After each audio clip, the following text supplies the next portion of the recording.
خلاوي. Allô? Allô? Oui, salam alaikum. Alaikum salam. C'est Ramel. Alhamdoulilah, toi? Oui, alhamdoulilah. En fait, je t'appelle, c'est une question juste rapide comme ça, il n'y a pas forcément de contexte. Mais je voulais juste savoir, pour toi, selon toi, qu'est-ce que, dans le mariage, qu'est-ce que l'homme doit payer? Par exemple, pour la fête du mariage, après la mairie, etc. Ah, bah le mariage en lui-même. Donc, quand tu dis le mariage en lui-même, c'est tout. Bah, après, ma chérie, t'as vu, moi, c'est dans mes traditions. Oui, mais en fait, le truc, c'est que j'ai pas ma maman. Du coup, je sais pas, en fait, D'accord. J'ai pas forcément de conseils. Vous êtes de quelle origine? Algérienne. D'accord, lui aussi? Oui. D'accord. Donc, normalement, ma chérie, il a sa famille, lui? Oui. T'as pas ta maman. Elle est décédée, ta maman? Oui, Allah yarhamha. Et lui, il a sa mère? Oui. Donc, comment ça se fait que sa mère, elle s'est pas proposée de tout faire? Je sais pas. J'ai pas trop demandé. En fait, je sais pas à qui demander des conseils parce que moi, dans mon entourage, je suis pas très proche de ma famille. Depuis le décès de ma mère, ça s'est très mal passé. Du coup, j'ai pas. Avec mes tantes et tout, ça se passe pas trop bien. Et j'ose pas trop demander à sa mère. Je sais pas comment te dire, peut-être que c'est un manque de confiance en moi, mais j'ose pas lui demander de l'aide, entre guillemets. Je sais pas comment t'expliquer. Alors, je comprends, je vais juste répondre. Donc, tu me dis au Maroc, c'est la famille de la mariée. Ma chérie, je suis marocaine et moi, c'est le mari qui paye. Donc, peut-être toi, dans ta famille, peut-être que toi, moi, je veux savoir, par exemple, pour la robe de mariée, pour la maquilleuse de la fille, la coiffeuse, les choses de la fille, est-ce que ça reste quand même lui qui doit les payer? Les choses de la fille, en règle générale, tu as une enveloppe. Tu vois ce que je veux dire? Après, bien évidemment, c'est pas, il va pas tout régler. Tu vois, mais tout le mariage, que ce soit la salle, que ce soit musicien, autre photographe, etc., c'est lui. D'accord. Okay. Tu vois? Après, le reste, il reste pas grand-chose. Donc ça, tu peux le prendre, tu vois? Mais normalement, étant donné que t'es Itima, c'est à eux de le faire, en fait. Étant donné que t'as pas ta maman, normalement, ils auraient dû te proposer. Ils auraient dû te dire, attends, on fait pour toi. Après, je vais pas... Mais après, ma chérie, tu vas pas aller acheter tes robes. On est d'accord. Mais non, ça, je vais prendre une méga femme, mais je voulais juste parler. Mais même la mariée, tu la loues. Ma robe de mariée. Loue-la. Pourquoi tu veux l'acheter? Tu veux la garder pour quoi faire? Je sais pas, mais je me voyais plus. Parce que je veux du sur-mesure. Je veux quelque chose de spécifique. Alors vas-y. Alors si tu peux, ma chérie. Donc si tu veux quelque chose de spécifique, c'est à toi de la régler. D'accord. Et une robe de mariée, ma chérie, une belle robe de mariée, on parle de 2K, un minimum. Hein. Entrée de gamme. Salam alaikum, 2K. Oui, je sais. J'ai commencé à regarder un petit peu. Après, alhamdoulilah, j'ai ma situation, tout va bien, alhamdoulilah. Tant mieux. Alors ça, te concernant, c'est toi. Voilà. Ok, bon, mais merci beaucoup. Je t'en prie, avec plaisir. Alaykoum salam. Bye. Alaykoum salam. C'est Ramel? Oui, ça va? Alhamdoulilah, et toi? Alhamdoulilah. Alhamdoulilah. Ah, c'est trop bizarre de parler. Dis-moi tout. Alors, j'aimerais juste te demander quelque chose par rapport à ma relation avec mon papa.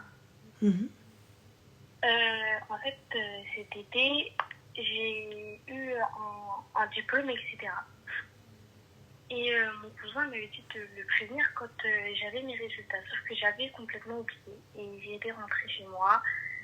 Mon père était en train de faire à manger et j'avais laissé mon téléphone dans le salon.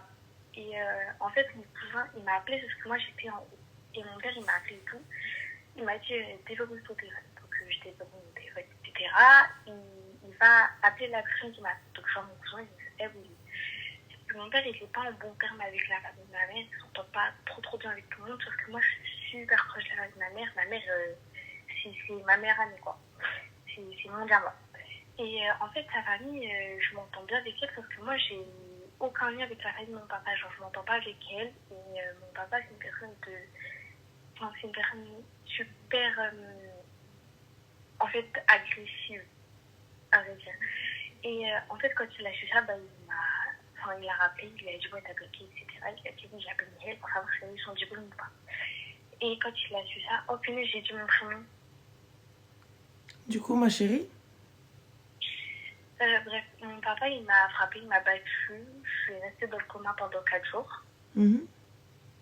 Et en fait, là, il y a quelques semaines, il est revenu me parler comme si rien ne s'était passé. En fait, tu m'as fait, ah, tu me dis pas Célène. Ton père? Et là, je sais pas. Oui. Mhm. Et en fait, je sais pas comment trop réagir face à ça, en fait. Mais il t'a battu parce que t'avais parlé à des garçons? Non, parce que mon cousin, il m'a appelé.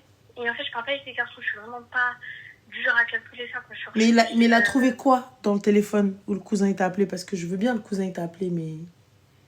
Bah, en fait, il a rien trouvé dans mon téléphone à part le fait que mon cousin, parce que mon cousin, je parle même pas avec lui par message, il m'a juste appelé, il m'a dit ouais, allô, est-ce que t'as eu ton diplôme ou pas? Mhm. Et en fait, mon père, ça lui a pas plu. Et comme je dis, en fait, il s'énerve trop facilement pour. Donc, il est venu, il m'a éclaté, des boules et des verres sur la tête. Et ta famille, ils ont dit quoi? Bah, en fait, il a appelé ma mère pendant qu'il était en train de me frapper. Il a dit, tu viens chercher ta fille, la pute. Et ta mère, elle a fait quoi? Bah, ma mère, elle est arrivée. Elle est en procédure de divorce et tout, mais là, il est encore à la maison. Et il est revenu me parler en pensant que ça va changer quelque chose avec ma mère. Et t'as rien dit à la police? Non. Parce qu'en fait, je voulais au début, mais d'un côté, ça reste mon papa. Et je l'aime quand même, mais il y a une partie de moi, en fait, j'arrive pas à lui reparler comme si rien ne s'était passé. En fait, je veux des excuses, mais je sais qu'il ne me le dira pas parce que c'est un blédard. Mais à quelle heure, ma chérie, les blédards, ils mettent leur fille dans le coma? Parce que là, t'es en train de dire, comme c'est un blédard, donc il viendra pas s'excuser, et c'est normal. Je suis désolée, moi, les gens du bled, non. Donc pourtant, en fait, que ça en soit un ou pas, il doit quand même venir s'excuser. Mais c'est même pas la question de s'excuser, c'est tu fous pas la fille dans le coma, en fait. Tu ne bats pas ton enfant. Tu ne bats pas ton enfant. Fin de l'histoire, enfin, Tu fous pas ton enfant dans le coma parce que son cousin lui a envoyé un message. Donc tu comprends pas. Oui, ça, je comprends. Donc voilà. Et je devrais avoir une discussion avec lui ou pas par rapport à ça? Bah, soit c'est une discussion, soit c'est le commissariat. Ok. Moi, c'est clair. Soit c'est une discussion, soit c'est le commissariat. Donc demain, ça va être quoi le jour où quelqu'un va se tromper, il va t'envoyer bonjour mon cœur. Alors que c'était pas pour toi. À faire là, quoi? je fais partie de moi. Mouhim. Khair. En tout cas, je te dis de... Ta mère, normalement, elle aurait dû faire bouclier, mais bon, apparemment, l'a laissé passer. Bah, en fait, moi, je l'ai supplié, mais au début, elle avait tellement la rage contre lui et tout. Mais en fait, je l'ai supplié parce que j'étais super proche de mon papa. J'ai une relation de base fusionnelle avec lui, alhamdoulilah, mais ça fait que ça nous sépare tous, quoi. Mortier, je trouve ça bizarre. Le gars, il vient, il te piétine juste pour un salut, ça va. Voilà, et il n'y a pas eu de signalement, c'est vrai, à l'hôpital, ils n'ont pas fait d'enquête ni quoi que ce soit. Je trouve ça bizarre quand même.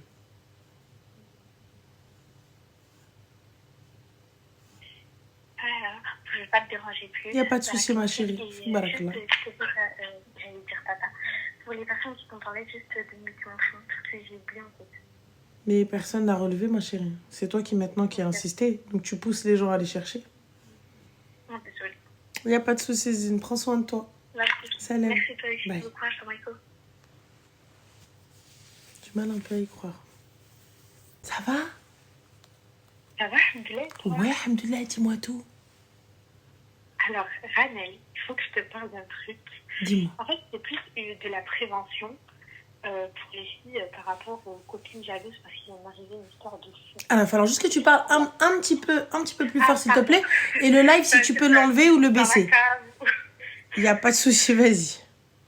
Alors, c'était plus une histoire pour faire de la prévention. Parce qu'il m'arrive une histoire de fou avec une amie, en fait. Et voilà, c'est de la prévention sur les copines jalouses. Alors, il se trouve que je me suis fait une amie à la fac. Et en gros, petit à petit, elle a commencé à prendre beaucoup de place dans ma vie. Et moi, ça me posait pas de problème. Et jusqu'à ce que j'ai eu un amoureux. Mhm. Et donc, du coup, elle a commencé à être super jalouse, à être en mode non, mais tes copines, elles sont toujours là pour toi, ton mari ne sera pas là pour toi plus tard. Et des trucs comme ça. Donc, j'ai essayé un peu de m'éloigner. Et je trouve que cette fille a changé de ville pour les études. Tu t'es éloignée de qui, ma chérie? Tu t'es éloignée de ton mari ou là tu t'es éloignée de ta... Non, elle disait que... Non, c'était mon copain. Mais Inch'Allah, on compte se marier. Et elle disait non, mais il faut pas, les copines seront là pour la vie, même si demain ça devient ton mari peut te tromper, moi jamais je vais te tromper. Puis, là, c'est bizarre. Et du coup, cette fille-là, elle a déménagé dans une autre ville. Mais on était toujours en très bons termes. Et elle s'est fait des amis dans sa nouvelle ville. Qui sont par la suite devenus mes amis, j'allais souvent la voir, tout ça. Ouais. Et il se trouve que, je ne le savais pas, mais dans mon dos, elle racontait énormément d'histoires sur moi. Elle essayait de me salir, de raconter mes histoires personnelles et familiales. Mais elle racontait des trucs de fou. Hachette Ramel, tellement j'ai honte genre, de les raconter. Mais elle disait des histoires mais tellement folles. Elle disait que j'avais harcelé des gens jusqu'à qui se suicident, que j'étais la reine des vicieuses. Et jusqu'à elle est partie raconter que genre elle et moi, en fait je sais pas si je peux le dire, mais Comme quoi vous étiez en couple? Comme quoi elle et moi, on avait Vous étiez en couple? Voilà, qu'on faisait des trucs d'adultes elle et moi. Mhm. Et en gros... Mais qui est venu te raconter tout ça? En fait, tes nouveaux amis. Ils m'ont dit oui, nous on nous a raconté des choses plutôt bizarres sur toi. Est-ce que t'es comme ça? Et en fait, elle a raconté beaucoup d'histoires personnelles qu'ils ne pouvaient pas savoir. Mhm. Et en fait, elle a commencé à raconter que sa vie, que en fait c'était la mienne et que moi je lui ai volé sa vie alors que c'était le contraire. Ça commence à dire qu'en fait je lui avais volé son mec.